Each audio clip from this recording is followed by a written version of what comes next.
అపవాది యొక్క దాడులు మన జీవితంలో ఎక్కువ ఎదురవుతూ ఉంటాయి.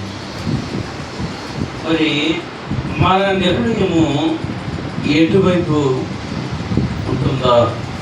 అపవాది యొక్క తలంపులకు లొంగిపోయే వారంగా ఉన్నామా, లేదంటే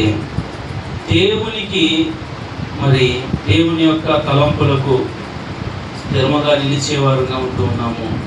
మనం పరిశీలన చేసుకోవాల్సిన వారమై ఉన్నాం. ఎందుకంటే మరి ఈ దినాలు చాలా భయంకరమైన దినాలుగా ఉంటూ ఉన్నాయి. మరి దేవుని యొక్క రాకడలో మనం అందరూ ఎత్తబడే వారంగా మరి నిలబడాలి అంటే మనము ఆయన వైపు, ఆయనతో జీవించే వారంగా ఉండాలి. మరి బైబిల్ గ్రంథంలో ఒక వ్యక్తిని మీ ముందు ఉంచాలని ఆశపడుతున్నాను. అపవాది యొక్క తలంపులకు లోబడి, అపవాది యొక్క ఆలోచనలకు లొంగిపోయి తన జీవితాన్ని నాశనం చేసుకున్న ఒక వ్యక్తిని మీ ముందు ఉంచాలని ఆశపడుతూ ఉన్నాను. మరి ఆ వ్యక్తి గురించి మనం చదవాలంటే మత్తయి సువార్త 26వ అధ్యాయంలోకి ఒకసారి మనం వెళ్తే, మత్తయి సువార్త 26వ అధ్యాయంలోకి మనం వెళ్తే అక్కడ మనకి ఒక విషయాన్ని దేవుడు తెలియజేస్తూ ఉన్నాడు. 14వ వచనాన్ని చదువుతాం. 26వ అధ్యాయం మత్తయి సువార్త 14వ వచనం. అప్పుడు 12 మందిలో నొగడగు ఇస్కరియోతు యూదా ప్రధాన యాజకుల యొద్దకు వెళ్ళి, నేను ఆయనను మీకు అప్పగించిన ఎడల నాకు ఏమి ఇత్తురని వారిని అడిగాను. అందుకు వారు 30 వెండి నాణములు తూచి వానికి ఇచ్చేది. వాడు అప్పటి నుండి ఆయనను అప్పగించుటకు తగిన సమయమును కనిపెట్టుచుండెను. దేవునికి స్తోత్రం కలుగును గాక. ఇక్కడ ఏం వాక్యం ఏమి సెలవిస్తుందంటే,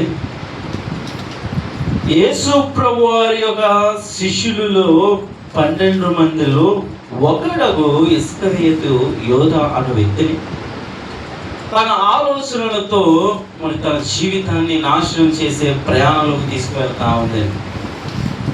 మనం చూస్తే యేసు ప్రభు వారితో 12 మంది శిష్యులు ఉన్నారు. యేసు ప్రభు వారు ఎక్కడికి వెళ్తే అక్కడికి వారు ప్రయాణం అయ్యి వెళ్ళే వ్యక్తులు. కొన్ని సందర్భంలో ముఖ్యులైన వారిని, ముగ్గురిని, పేతురు, యాకోబు, యోహాను వారిని యేసు ప్రభు వారిని వెంటబెట్టి తీసుకువెళ్ళేవారు. మిగిలిన వారందరూ మరి ఒక ప్రాంతంలో వారు జీవించేవారు. యేసు ప్రభు వారు వీరందరూ పిలిచిన తర్వాత వీరందరూ యేసు ప్రభు వారితో ఉండేవారు.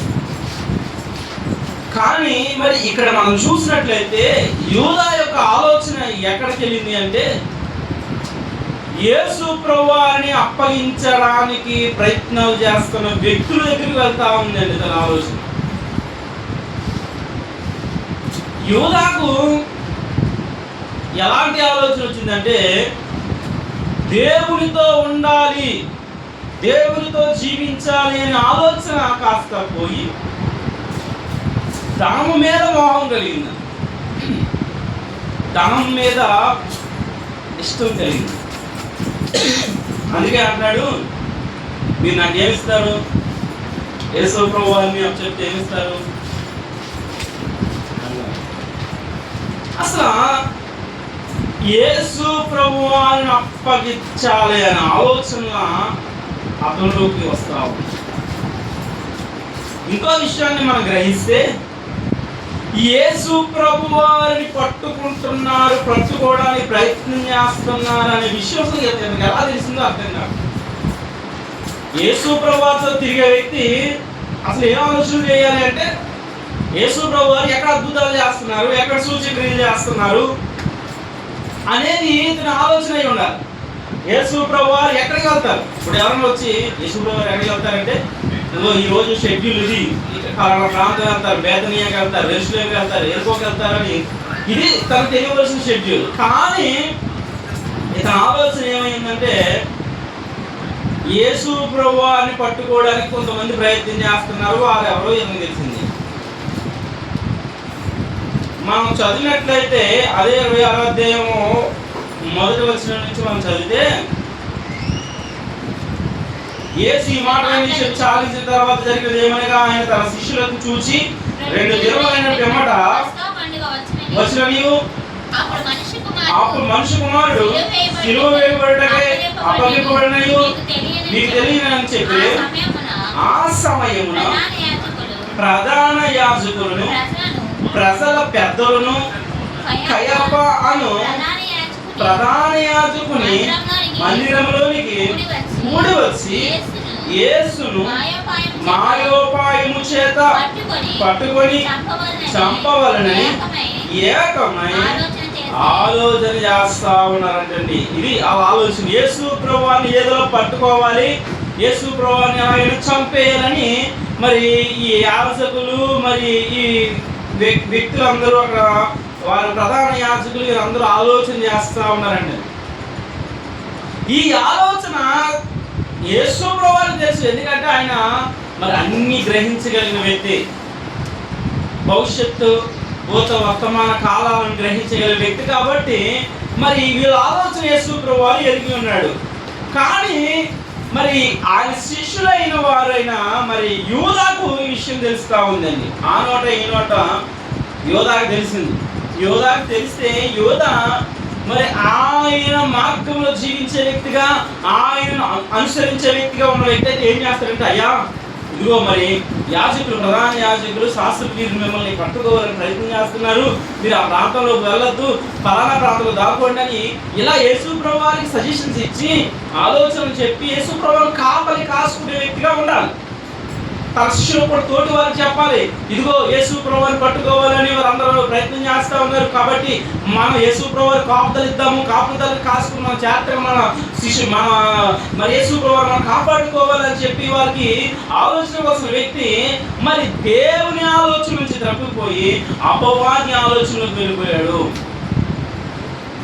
ఈ విషయం తెలిసిన తర్వాత తన ఆలోచన ఏమైందంటే, యేసు ప్రభువారు పట్టుకోవాలని వారు ప్రయత్నం చేస్తున్నారు కాబట్టి వారు వాళ్ళు అవ్వట్లేదు, కాబట్టి మనమే పట్టిద్దాం, మనమే పట్టిస్తే మనకి ఎంతో కొంత లాభం మనకు అందుతుంది కదా అనే ఒక ఆలోచన అతనిలోకి రావడం. యేసు ప్రభువారిని పట్టుకోవాలని ప్రయత్నం చేస్తున్న వ్యక్తులు పలానా ప్రాంతంలో ఉన్నారు అని అప్పటి వరకు మరి ఏం తెలిసిందంటే, ప్రధాన యాజకులు, శాస్త్రులు, పరిసయ్యులు వారు యేసు ప్రభువుని పట్టుకోవాలని ప్రయత్నం చేస్తున్నారని తెలిసింది. రెండో విషయం మనం చూసే 14వ వచనంలో ఆ ప్రధాన యాజకుని యొద్దకు వెళ్ళాడు అంట. అంటే వాళ్ళు ఎక్కడున్నారో కూడా తెలుసుకున్నాడు. ఎంత ప్రయత్నం చేస్తున్నాడు చూడండి. అపవాది మనిషిని మరి ప్రలోభాలకు గురి చేస్తే ఇలాగే ఉంటుంది. అపవాది యొక్క ఆలోచనలోకి వెళ్ళిపోతే అతని ప్రయత్నాలు చూసారా ఎంత భయంకరంగా ఉన్నాయో.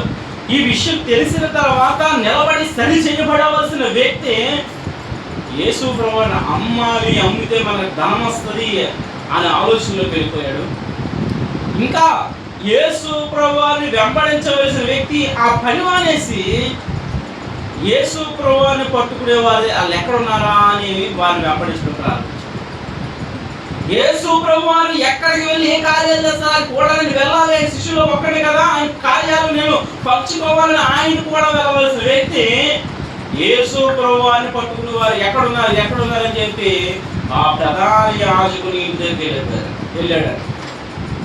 వెళ్ళి వాళ్ళతో బేరం కుదుర్చుకుంటాడు. నేను యేసు ప్రభువుని మీకు అప్పగిస్తాను, నాకు ఏమిస్తాను అని చెప్పి బేరం కుదుర్చుకుంటాడు. అంటే ఎంత భయంకరమైన ఆలోచనలోకి అపవాది యోధాను నడిపిస్తుందో మనం చూడాలి. ప్రతి వ్యక్తి మరి అపవాది యొక్క ఆలోచనలోకి వెళ్ళిపోతే యేసు ప్రభువుని ఆనాడు అమ్మివేయాలని చూసిన యోధా వలె ఈనాడు కూడా మనము కూడా యేసు ప్రభువుని అమ్మివేస్తాం. యోధా మరి యేసు ప్రభువుని అమ్మివేశాడు. మరి మనం ఎలా అమ్మివేస్తామంటే మన క్రియల ద్వారా, మన తలంపుల ద్వారా, మనం చేసే పనుల ద్వారా యేసు ప్రభువుని అమ్మివేస్తాం. మిమ్మల్ని బట్టే కదా నా నామము అన్ని జనుల మధ్యన దూషించబడుతుందని దేవుని వాక్యం సెలవిస్తుంది. మన క్రియలే, మన తలంపులే, మన ఆలోచనలే దేవునికి ఆయన నామాన్ని గాయపరుస్తాం, ఆయన అమ్మివేస్తా ఉంటాం. ఇస్కరియోతు యూదా ఎంత భయంకరమైన ఆలోచనలు చేస్తున్నాడు. ఈనాడు కూడా నీవు నేను ఒకవేళ అంతగా దేవుణ్ణి అమ్మివేయడానికి ఎన్ని క్రియలు పడుకుంటున్నామో మనం ఆలోచించే, ఎన్ని తలంపులు ఆలోచన చేస్తున్నాం. దేవుని వాక్యాన్ని ధిక్కరించి మనము యేసు ప్రభువుని అమ్మివేస్తూ ఉన్నాం. ప్రజలు మనం సరి చేసుకోవచ్చు. దేవుని వాక్యము మనల్ని సరి చేసే కొలది మనం సరి చేసే పడే వారంగా ఉండాలి తప్ప నిర్లక్ష్యం చేసే వారంగా ఉండకూడదు. యేసు ప్రభువులో ఒకడిగా ఉన్న వ్యక్తి, యేసు ప్రభువుతో నడిచిన వ్యక్తి, యేసు ప్రభువుతో అనేక కార్యాలు చేసిన వ్యక్తి, అనేక కార్యాలు చూసిన వ్యక్తి, అనేక ప్రాంతాలు తిరిగిన వ్యక్తి, యేసు ప్రభువు ఏమైనా మోసం చేశాడా, యేసు ప్రభువు ఏమన్నా ఆయనకు అన్యాయం చేశాడంటే ఏమీ లేదు. ఇంకొక అవకాశం చెప్పాలంటే తనకు ఒక అధికారం కూడా ఇచ్చాడు. ఇంకో ఆయన దగ్గరికి వచ్చే పరిస్థితిలో వచ్చే ధనమంతా ఆయన దగ్గర లెక్కలు చూసేవాడు. ఎంతో ఉన్నతమైన స్థితిలో ఉండవలసిన వ్యక్తి దేవాది దేవుడిని అమ్మివేయడానికి కూడా వెనకాడే స్థితిలో వెళ్ళిపోయాడు. ఎంత భయంకరం చూడండి. మనము చాలాసార్లు మన ఆలోచనలు కూడా, మన తలంపులు కూడా చాలా మంది దినాలు దేవుడిని అమ్మివేసేవారు. ఆయన నమ్ముకొని ఎక్కడ ఉండకూడదో అక్కడ ఉంటా ఉన్నారు. ఆయన నమ్ముకొని పాపం చేసే స్థలాల్లో ఉంటాం. ఆయన నమ్ముకొని ఆయన గాయాలు రేపే పనులు చేస్తా ఉన్నాడు. ఆనాడు ఆమె వేసిన యూదా ఎలాంటి వ్యక్తిగా ఉన్నాడు. ఈరోజు నీవు కూడా అలాంటి స్థితిలో పోయాడు. ఆనాడు తెలుసో తెలియకో ఆమె వేసిన యూదా అయితే ఈనాడు తెలుసు నువ్వు ఆమె వేస్తావు.